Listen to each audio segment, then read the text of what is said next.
Эмеден албайбы? Жок. Биз азыр экс-президент Алмазбек Атамбаевдин үйүндө турабыз. Бул жакта атайын жаңы гана таштар дагы түзүлүптүр. Анын үстүн чөптөр менен жаап коюптур. Бул жаңы түзүлгөн таш экенин бул машинанын изинен билсек болот. Бул жакта таштардын арасынан коюлган.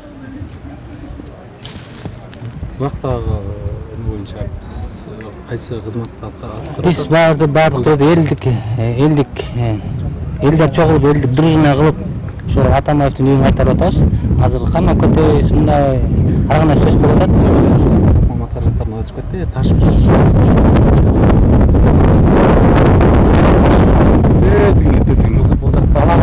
курулушка түшүрүлгөн да. Эми анын ата иштерин ушундай кылбасын деп чөп менен болуп атат, курулуш болуп атат да. кайсы жакта? Ал ичинде го мен көрө элекмин ошол жакта. Скажите, для чего были поставлены бетонные блокпосты и... Я не знаю, это спросить надо у народного штаба. Я даже не в курсе. Народный штаб-то билбейт экен да? Народный штаб-то билбейт экен да? Я не в курсе. Ну, блокпост надо, если, например, ну понятно, что для чего поставить блокпост. Но кто ставил, это же это не моя. Камни, сено. Я не в курсе. Не в курсе.